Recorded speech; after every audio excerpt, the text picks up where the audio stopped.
May mga questions ng Toko Knowledge Channel related. Kasi yan, pwede na po kayo mag-after. Ang habol ko kasi narating ngayon sa likod. Hi Marlo, ayan.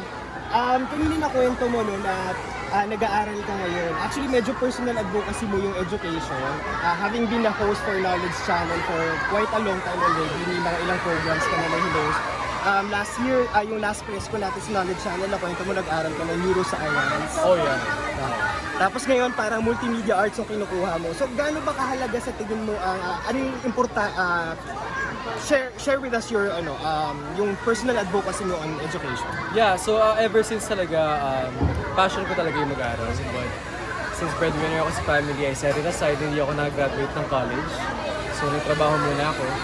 And nung pandemic, yun nga, kumuha ko ng certificate courses like neuroscience, Harvard Online. And then, yung nabigyan ako ng opportunity ng Star Magic na maging scholar sa Enderun. So, tinanggap ko yun dahil madami kaming nag-audition, siguro mga 30 kami nagpasa ng essay. So, isa ako sa napili.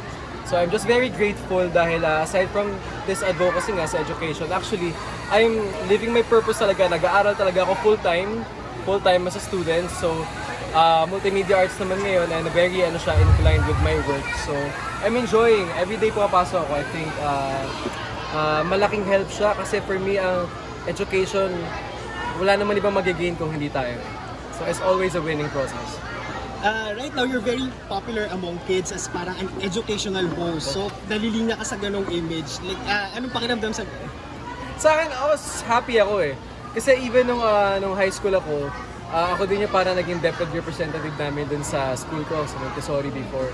So, kung para maging isa kang talagang iniidolo pagdating sa, hindi lang sa art, hindi pati sa education, for me, it's a different scene.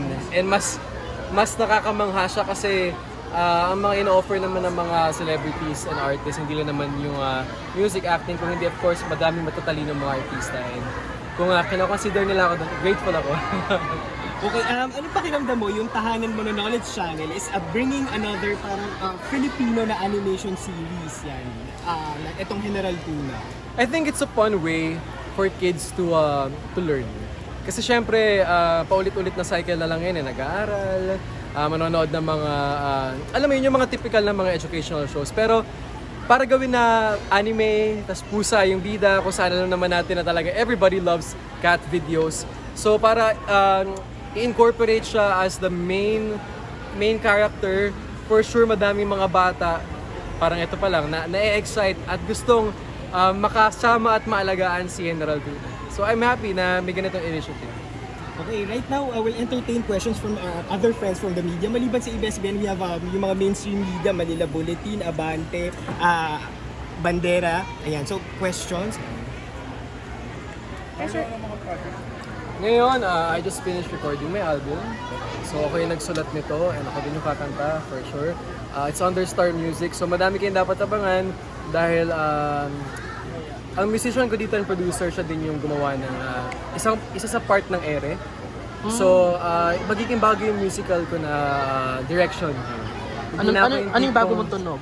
Kasi so, ang core... Harap ka lang, Oliver. Sorry. So, ang core ko naman talaga, hindi talaga ako balladeer.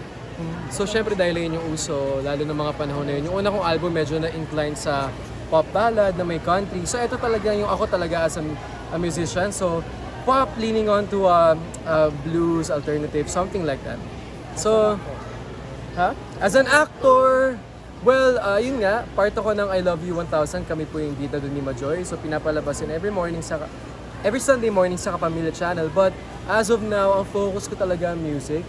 Pero if may dumating na magandang project, ay napag-usapan namin ni Direk Glory, nipupush pa din siya. Mahal Christmas kami. Ano yung Christmas wish mo? Ako, ang gusto ko lang, maging healthy yung mga tao and of course, abangan nila yung mga bago kong padating na kanta. Any plans ka on what you want to achieve this 2024? So aside from my studies, syempre gusto ko din maging maka-crossover sa ibang bansa. So I think kasi yung music ko, hindi siya for local lang. I mean global siya. Yun talaga yung gusto ko na maging reach niya, na mas madaming tao makarelate and mag-enjoy din sa kanta. How would you describe this year, the year 2023? Sa akin surprising siya Kasi tulad nga, nagbalik school ako, hindi ko inaakala na mag-aaral pa ulit ako on the side sa pagiging actor, singer ko, no. Madaming challenges, of course, pero syempre, mas madaming blessings. Oo. Oh, nabanggit mo yung challenge, no? I hope you don't mind. Kasi parang nagkaroon ka ng issue a few months ago. Okay. So, kumusta na yun? Sa akin, alam mo, sumagot naman ako agad eh. Sabi ko naman, hindi naman totoo. So, meron naman mga legal talaga kami na plan of Nakapagsampa ka action. na? Ang sabi namin ng Star Magic, kailangan mo ng pag-isipan mabuti. Kasi syempre, may effort din sa side ko yun, di ba? Kung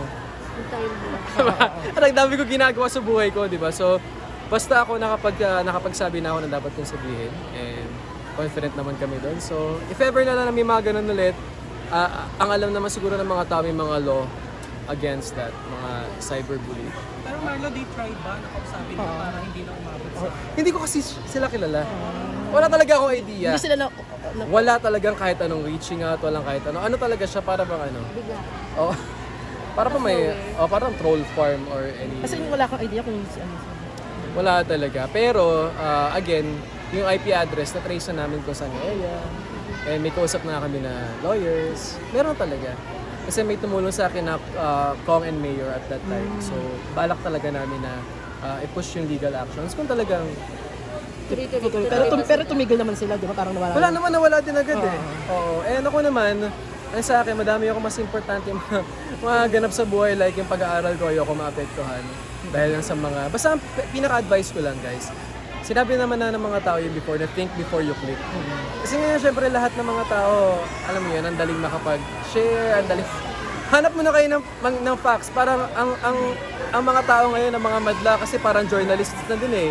So kayo, gawin niyo yung part nyo na maghanap ng mga proper sources sa mga bagay na inyong i-share kasi pwede makasira ng mga buhay ng mga tao na nananahimik. So hindi lang para dun sa mga kung anong issues, but in general guys, just be aware and of course, be mindful of your actions talaga. Wala pong panahon talaga kasi nga, yun nga pagkagising ko, nag-aaral ako, tapos nagpo-produce din ako ng sarili kong music. Then I'm gonna go back to vlogging and producing covers as well. So, basta madami ako mga nakaplano for myself. Ayun muna yung goal ko. And of course, for my family. Thank you! Salamat bro! Picture na lang. Sure. Dito lang parang may Salamat. Teka lang, hindi pa pa-interview pa kami ng boss na Oo. Pangit ko ata ngayon. Pwede na tayo. Hindi naman. AI na lang. Thank you. Sige sa akin din.